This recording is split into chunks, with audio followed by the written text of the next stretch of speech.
Ini ya. Nah, ini kan ada di gigi reduktor itu kan ada ini nih, ada coakan ya. Bentar, susah ya. Ada coakan, terus di sini di cover, bukan cover apa namanya, pompa oli ya. Ada tonjolan panah nih. Dia harus sejajar ya. Harus sejajar kayak gini nih. Oke. Harus sejajar, kita topkan dulu yang bawah, terus kita kembali ke atas ya.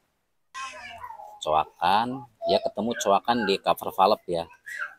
Coakan ini harus ke yang di E ya. Ini standarnya ya. Bentar. Nah, ini standarnya ya. Standarnya E, ada juga kan yang I. Yang I tuh. Kalau misalkan pen yang ini nih. Sebentar, suruh fokus dulu ya. Ini kan pen sprocket ya. Sebentar, suruh fokus. Nah, kalau misalkan pennya ada di apa namanya? Ada di E, berarti kita harus top E ya. Nah, pen ini nih. Ya. Berarti kita gunakan top E. Kerja itu kita harus tetap mengikuti aturan ya. Mulai dari top timing, misalkan topnya di top 4 di titik E. Kalau untuk Suzuki Futura APP kan ada titik E sama titik I ya. Nah, kita harus mengikuti bawaan pabrik ya. Kalau bawaan pabriknya itu titik E, tapi kadang-kadang kita menemukan di lapangan mungkin sudah sprocketnya sudah dilepas atau dibuka. Kadang-kadang di pin atau di pennya itu sudah berubah di titik I ya. Nah, itu kan suatu kesalahan. Dari pabriknya sudah diatur dari titik E, ketemunya di top 4. Fairing ordernya itu 1342 ya, 1342. Pokoknya untuk Suzuki Futura APP itu kita ngambilnya dari top 4 ya. Dari top 4 baru bisa sesuai, bisa pas ya.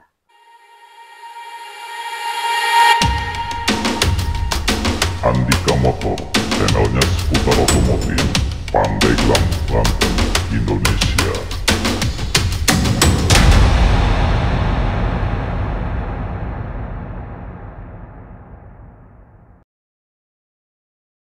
Halo guys, Assalamualaikum warahmatullahi wabarakatuh. Selamat pagi semuanya. Salam aktivitas, salam sehat untuk semuanya dimanapun kalian berada. Semoga kita semuanya selalu diberikan kesehatan, keberkahan, kemudahan ya. Tentunya yang lebih utama yaitu kesehatan ya. Bahagia sekeluarga, terus dihindarkan dari segala mara bahaya dan penyakit ya, khususnya kita, keluarga kita, sanak saudara kita, teman-teman kita, pokoknya semuanya ya. Oke, kali ini Andika Motor ingin sedikit memberikan tutorial bagaimana cara kita melakukan top timing di Suzuki Futura Injection sama dengan Suzuki AVV Injection ya, Mega Carry. Oke, unit ini trouble-nya sebenarnya sepele tapi nggak sepele ya. Kalau untuk unit Mega Carry, Suzuki APP, Suzuki Futura, kalau misalkan lepas atau putus timing bell itu masih aman, dia nggak bakalan terjadi benturan antara piston dan valve ya. Tapi kalau untuk Mitsubishi T120 SS itu jangan main-main ya. Samanya seperti L300 ya, tapi bukan yang L300 Euro 4. Kalau Euro 4 dia sudah menggunakan engine-nya Mitsubishi Pajero, tapi kalau untuk yang ke bawahnya dia masih menggunakan timing bell ya, dan sangat rawan sekali kalau misalkan putus. Oke, trouble-nya sebenarnya sedikit sih guys, sedikit ada bunyi di bagian depan ya, bunyinya bunyi dengung kemudian kasar. Ketika kita gas kemudian kita angkat gas, kita lepas kembali, dia agak ngerosok ya, seperti ini guys. Bentar, biasanya ini startnya berat ya, mungkin akinya sudah mulai soak baterainya ya. Nah, kayak gitu guys. Benar gak guys? ngeri kan, sedap ya suaranya ya. Kalau di gas nggak ada, kalau di gas nggak ada, senyap. Kalau kita lepas ada kan. Nah, oke, nanti kita pindah ke sebelah kiri ya. Oke, cara deteksinya seperti ini guys. Kita lepas dulu bagian motor ya. Motor alternator untuk pengisian baterai, kemudian kita lepas panbel, kita lepas kipas pendinginnya juga, terus cover palep ya. Cover palep lagi, cover timing belt. Nah, untuk buka puli yang bawah, ini nggak usah buka baut truk as yang 17 ya, cukup kita buka yang baut 8 itu, yang di pinggirnya baut 17 ya. Nah, kita lepas, kemudian kita copot cover timing belnya, kita pasang kembali si pulinya, terus kita hidupin. Kalau tanpa puli dia akan lepas timing belnya ya, akan geser ke depan. Nah, cara tesnya kita masih menggunakan ini guys nih. Nggak tahu ini alat apa ya, yang jelas sama dengan alatnya Pak Dokter ya. Nah, ini sangat kita andalkan ya, khususnya untuk mekanik-mekanik. Kalau misalkan kebingungan cari suara yang aneh-aneh tuh bisa menggunakan alat seperti ini. Nah, ada bunyi dengung ya, ada bunyi dengung kasar. Ini positif di sini guys. Untuk water pump kan dia masih baru, terus tadi udah dicek ya sebelum kita lepas, aman, nggak ada suara yang mencurigakan. Mohon maaf guys, tadi ada sedikit gangguan di kamera ya, terlalu penuh datanya, mungkin nggak tahu kenapa. Jadi caranya seperti itu ya, kita tes atau cek menggunakan ini ya. Terus nanti kita bagaimana caranya kita top awal seperti semula ya, terus topnya itu harus di top berapa nanti kita jelaskan ya. Oke, nanti kita lanjut video selanjutnya. Oke guys, cara lepasnya seperti ini ya. Kita cukup pegang kunci 10 ya sama 12. Ini udah kita kendorin tadi ya. Polinya belum kita lepas, nanti aja setelah kita lepas bearing ya. Ini nih bauding ini nih guys. Kita lepas, kendorin. Terus baut yang ini nih. Baut setelan sama cover ya. Sama cover timing belt. Yang panjang ini nih. Kelihatan nggak? Nah, yang ini ya.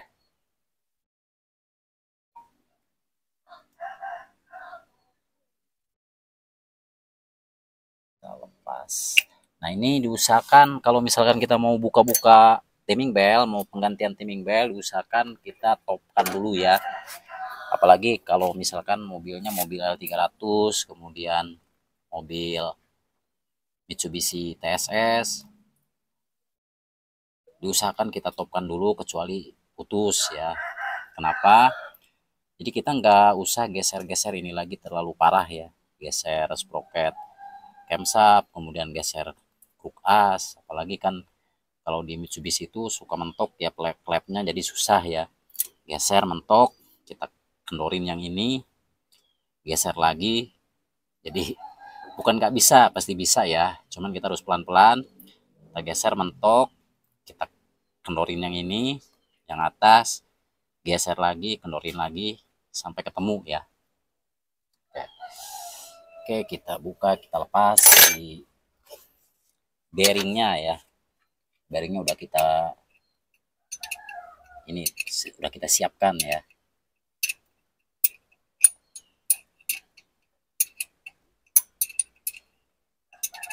Oke, untuk memperpendek durasi kita cut dulu. Oke, lanjut, sudah kita lepas bearingnya ya.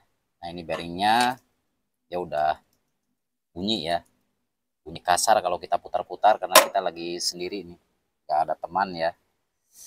Ini bracketnya juga kalau untuk Suzuki Futura kayak gini ya, cuman bearingnya berbeda dengan Mitsubishi TSS, dia satu paket sama dudukannya. Nah, lubang yang kecil ini tujuannya untuk ini nih guys, yang tonjolan ini ya.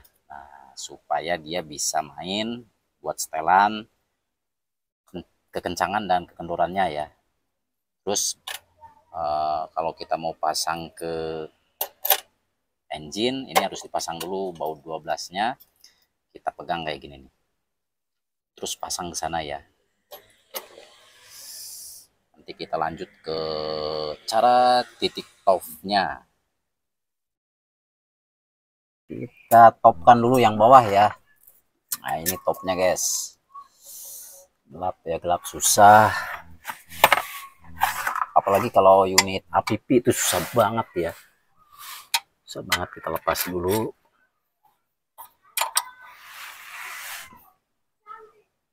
Set. Nah, kayak gini ya. Nah, ini kan ada di gigi reduktor itu kan ada ini nih. Ada coakan ya. Bentar, susah ya. Ada coakan, terus di sini di cover, bukan cover apa namanya, pompa oli ya. Ada tonjolan panah nih. Dia harus sejajar ya. Harus sejajar kayak gini nih. Oke. Harus sejajar, kita topkan dulu yang bawah, terus kita kembali ke atas ya. Nanti kita kembali ke atas. Pokoknya tengah-tengah ini aja nih. Gigi yang ini nih. Gigi reduktor ya. Ini coakan. Terus di pompa oli ada tonjolan. Kita sengaja kasih tip X ya supaya jelas ya. Oke, kita kembali ke atas.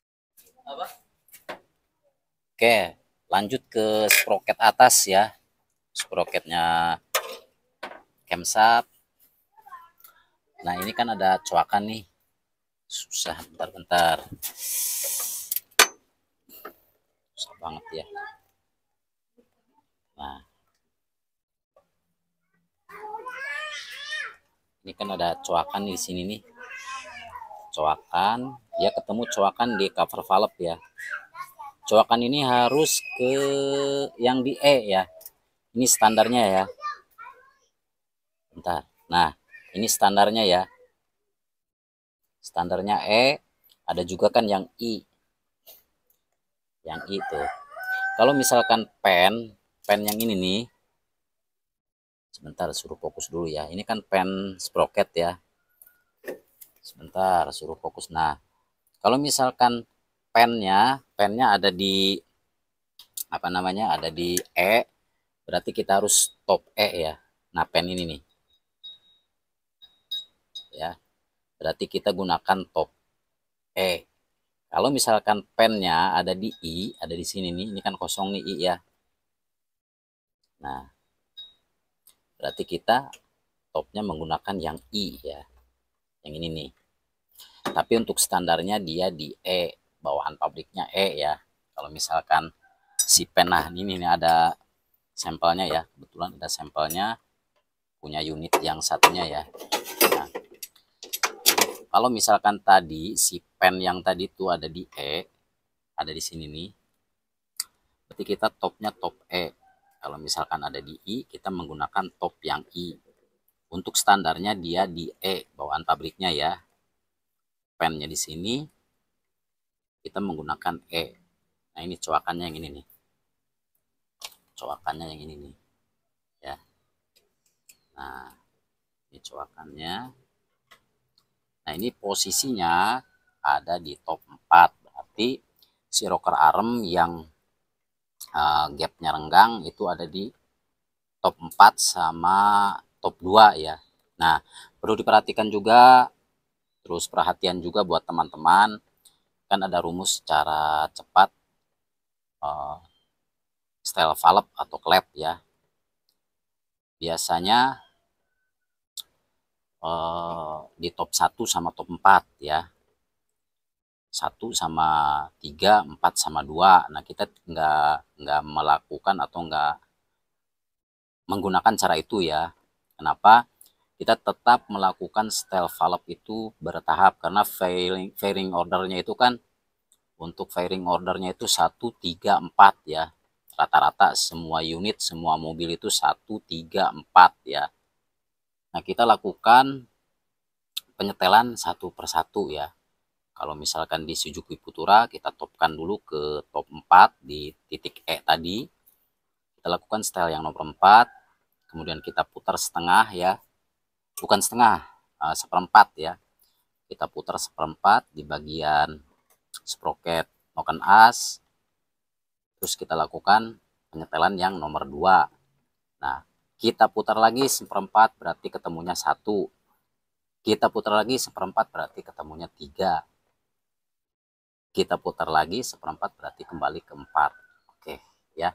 Jadi caranya 1 3 1, aduh lupa lagi, 1 3 4 2 ya untuk firing ordernya ya. Oke. Jadi cukup satu-satu aja ya, satu-satu lakukan secara benar dari mulai ukurannya.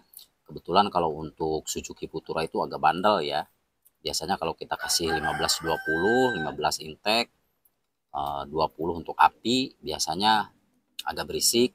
Kita turunkan lagi ke 10, ke 15-10, ke 10-15 ya, ke 10-15 masih agak bunyi. Kita turunkan lagi ke 10-10 guys ya. Nggak apa-apa ya, nggak apa-apa, yang penting jangan terlalu rapat. Karena kenapa? Terlalu rapat efeknya bisa pincang, kemudian berisik juga, sebenarnya berisik juga ya. Nah itu sering sekali trik itu kita lakukan, kenapa? Tapi nggak ada yang gagal ya. Kalau misalkan kita kasih 15-20 untuk intake 15, api 20, masih agak bunyi, kita kasih lagi 10-15. Kalau misalkan masih ada bunyi, 10-10 aja nggak apa-apa ya. Nggak apa-apa, nanti juga longgar sendirinya guys ya. Oke, itu untuk rumus setel valve Futura ya. Meskipun kita nggak menggunakan rekomendasi, tapi ya lebih baik, lebih bagusnya kita menggunakan yang rekomendasi ya, 15-20. Nah itu udah bagus sekali ya, udah bagus sekali. Harus tetap kita menggunakan yang sesuai dengan anjuran dan apa ya, anjuran rekomendasi pabrikan, maksudnya gitu guys ya. Jadi jangan asal ngawur. Tapi kalau misalkan kita terpepet untuk cari aman ya nggak apa-apa, yang penting aman ya. Oke, nanti kita lanjut lagi, kita pasang. Oke, cara pasangnya kayak gini ya, masuknya sedikit-sedikit ya, makanya kita selalu kasih tip X juga di sini nih. Tujuannya ini kan tip X ini lurus sama coakan yang depan ya, dia supaya lurus juga sama coakan yang ada di kapar ini nih, sini ya. Kita periksa lagi ke bawah. Bawah juga udah pas ya, udah pas, baru kita pukul-pukul pelan-pelan ya ininya nih. Ini cara bodoh ya, cara bodoh tapi mudah ya. Kayak gini, pukul-pukul aja guys, nggak apa-apa ya. Pelan-pelan dipukul-pukul sampai benar-benar merata.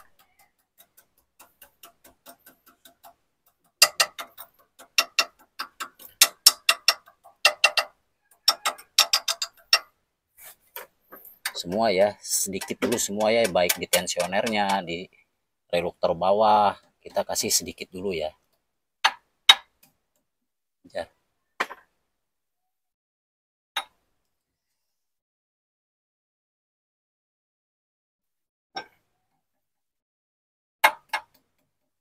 Pokoknya sampai benar-benar pas kayak gini nih. Oke, nanti kita lanjut. Kalau sudah pas, ini kan udah benar-benar pas ya. Nah tinggal kita kencengin baut yang 12 tadi itu yang kita lepas, yang ini nih yang di tensioner. Kemudian baut pengikat setelan ya, pengunci setelan ya. Baut pengunci setelan itu juga untuk dudukan mur cover timing belt.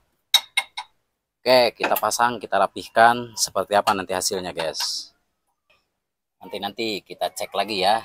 Nah ini udah sejajar, yang ini nih tip X yang ini udah sejajar ya sama tip X yang ada di cover, kemudian yang di bawah juga udah sejajar. Kita cek lagi tuh ya kan, sejajar ya. Nah, kalau udah sejajar kayak gini, kita kencengin baut yang 12 ini sama baut yang panjang ini nih. Nah, panjang ini ya. Terus kita rapihkan atau kita coba dulu. Kalau misalkan mau coba ya harus pasang poli crankshaft dulu ya. Kalau nggak dipasang poli crankshaft nantinya dia keluar timing belnya guys. Oke, untuk hasilnya bagus sekali guys ya. Nggak ada suara dengung, nggak ada suara krosok-krosok ya. Ada juga sedikit itu di bagian belakang transmisi ya. Mungkin si per plat kopling yang udah mulai lemah ya. Untuk ininya sudah mulai bagus. Oke. Pokoknya keren ya. Jadi nggak ada suara dengung. Kalau tadi kan ada suara dengung, kayak gitu ya. Nah sekarang udah paten, bersih suaranya, ada sedikit ngerosok atau resek ya, ada di belakang sana mungkin itu spring plat kopling. Oke, jadi caranya kayak gini ya. Caranya kayak gini, kalau kita mau tes-tes dulu, kita pasang puli dulu yang bawah. Oke, semoga bermanfaat. Saya Andika Motor masih tetap dipancarluaskan dari Desa Sinangayu, Kecamatan Seketi, Kabupaten Pandeglang, Banten, Indonesia. Andika Motor undur diri. Assalamualaikum warahmatullahi wabarakatuh.